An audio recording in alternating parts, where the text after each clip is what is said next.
ഈ വീഡിയോ പ്രചരിക്കുകയാണ് 50 കൊല്ലം കഴിഞ്ഞ്. പിണറായി വിജയൻ്റെ തുടർ ഭരണത്തെക്കുറിച്ച് ഇ.കെ. നായനാർ പറയുന്നത് കേട്ടോ എന്ന് പറഞ്ഞാൽ അന്നത് സോഷ്യൽ മീഡിയയിൽ ഇത് പ്രചരിക്കാം. ഇത് ഒരു എക്സാമ്പിളാണ്. ഇപ്പോൾ ഇതങ്ങനെ പ്രചരിക്കുമെന്നല്ല, ഇതുപോലൊരു വീഡിയോ മറ്റ് പല കോണ്ടെക്സ്റ്റുകളിൽ ചിലപ്പോൾ വർഷങ്ങൾ കഴിഞ്ഞിട്ട് ചരിത്ര സത്യങ്ങൾക്കെതിരായ തെളിവുകളായി ചിലപ്പോൾ രൂപപ്പെടാം.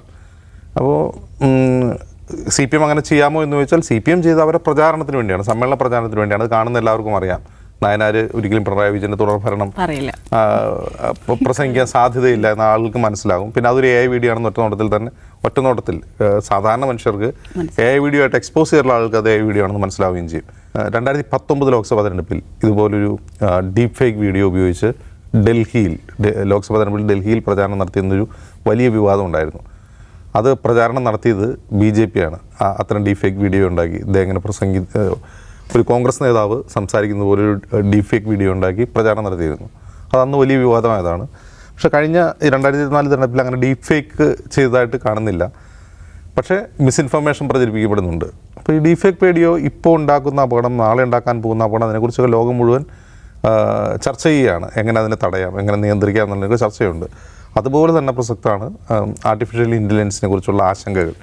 AI-യുടെ ഉപജ്ഞാതാക്കൾ തന്നെ അതേക്കുറിച്ച് തുറന്നു പറഞ്ഞിട്ടുണ്ട്. അതുണ്ടാക്കാൻ പോകുന്ന അപകടം എന്താണ്, മനുഷ്യരെ പോലെ ചിന്തിക്കുന്ന, മനുഷ്യരെ പോലെ വൈകാരിക സ്റ്റിമുലേഷൻ ഉള്ള ഒരു സാങ്കേതികവിദ്യ, അതുണ്ടാക്കുന്ന അപകടം, അത് ഡിസിഷൻ എടുക്കുന്ന സാഹചര്യം, അതുപോലെ വലിയ സങ്കീർണമായ ടെക്നോളജിയിൽ AI ഓട്ടോമേറ്റഡ് ആയിട്ട് അവർ എടുക്കുന്ന ഡിസിഷൻസ്, അതൊക്കെ എന്തൊക്കെ പ്രശ്നങ്ങളുണ്ടാക്കും തുടങ്ങി ഒരുപാട് കൺസേൺസ് അതേക്കുറിച്ച് ഉയർന്നു വരുന്നുണ്ട്. അപ്പോൾ ഇതേക്കുറിച്ച് ലോകം മുഴുവൻ ചിന്തിച്ചുകൊണ്ടിരിക്കുന്ന ഒരു സമയത്താണ് CPM ഇങ്ങനെ ഒരു കാര്യം മുന്നോട്ട് വയ്ക്കുന്നത്. അപ്പോൾ ഇ.കെ. നായനാരുടെ വീഡിയോ അങ്ങനെ ഉണ്ടാക്കി അത് ഡീപ്പ് ഫേക്ക് ആണെന്ന് ചോദിച്ചാൽ അതും ഡിബേറ്റബിളാണ്. അവർ ആ വീഡിയോ കൊണ്ട് ആരെങ്കിലും എന്താ പറയുക മറ്റൊരാളായിട്ട് കാണിക്കുകയോ അല്ലെങ്കിൽ ഒരു ഒറിജിനൽ വീഡിയോ എടുത്ത് ശബ്ദം മാറ്റിയതോ, നിലവിലുണ്ടായിരുന്നൊരു വീഡിയോ എടുത്ത് ശബ്ദം മാറ്റിയതോ അല്ലെങ്കിൽ മറ്റൊരാളുടെ വീഡിയോ കൃത്രിമമായി നിർമ്മിച്ചതൊന്നുമല്ല. ഇത് പൂർണ്ണമായും ആർട്ടിഫിഷ്യൽ ഇൻ്റലിജൻസ് വഴി അതുപോലെ വോയിസ് ക്ലോൺ വഴി ചെയ്ത ഒരു വീഡിയോ ആണത്. അപ്പോൾ അതിന് വേണമെങ്കിൽ ഒരു ആർട്ടിഫിഷ്യൽ ഇൻ്റലിജൻസ് സിന്തറ്റിക് വീഡിയോ എന്നൊക്കെ പറയാം എന്നല്ലാതെ ഒരു ഡീപ്പ് ഫേക്ക് സ്വഭാവം പൂർണ്ണമായിട്ടും അതിനില്ല. പക്ഷേ അതൊരു ഡീപ്പ് ഫേക്ക് സ്വഭാവമുള്ള വീഡിയോ ആയി മാറാനുള്ള സാധ്യതയുമുണ്ട്. അത് അമൃത ചൂണ്ടിക്കാട്ടിയതുപോലെ ഒരു 50 വർഷം കഴിഞ്ഞിട്ട് ഈ വീഡിയോ പ്രചരിക്കുകയാണ് 50 കൊല്ലം കഴിഞ്ഞ്. പിണറായി വിജയൻ്റെ തുടർ ഭരണത്തെക്കുറിച്ച് ഇ.കെ. നായനാർ പറയുന്നത് കേട്ടോ എന്ന് പറഞ്ഞാൽ അന്നത് സോഷ്യൽ മീഡിയയിൽ ഇത് പ്രചരിക്കാം. ഇത് ഒരു എക്സാമ്പിളാണ്. ഇപ്പോൾ ഇതങ്ങനെ പ്രചരിക്കുമെന്നല്ല, ഇതുപോലൊരു വീഡിയോ മറ്റ് പല കോണ്ടെക്സ്റ്റുകളിൽ ചിലപ്പോൾ വർഷങ്ങൾ കഴിഞ്ഞിട്ട് ചരിത്ര സത്യങ്ങൾക്കെതിരായ തെളിവുകളായി ചിലപ്പോൾ രൂപപ്പെടാം. അപ്പോൾ CPM അങ്ങനെ ചെയ്യാമോ എന്ന് ചോദിച്ചാൽ CPM ചെയ്ത് അവരുടെ പ്രചാരണത്തിന് വേണ്ടിയാണ്, സമ്മേളന പ്രചാരണത്തിന് വേണ്ടിയാണ്. അത് കാണുന്ന എല്ലാവർക്കും അറിയാം.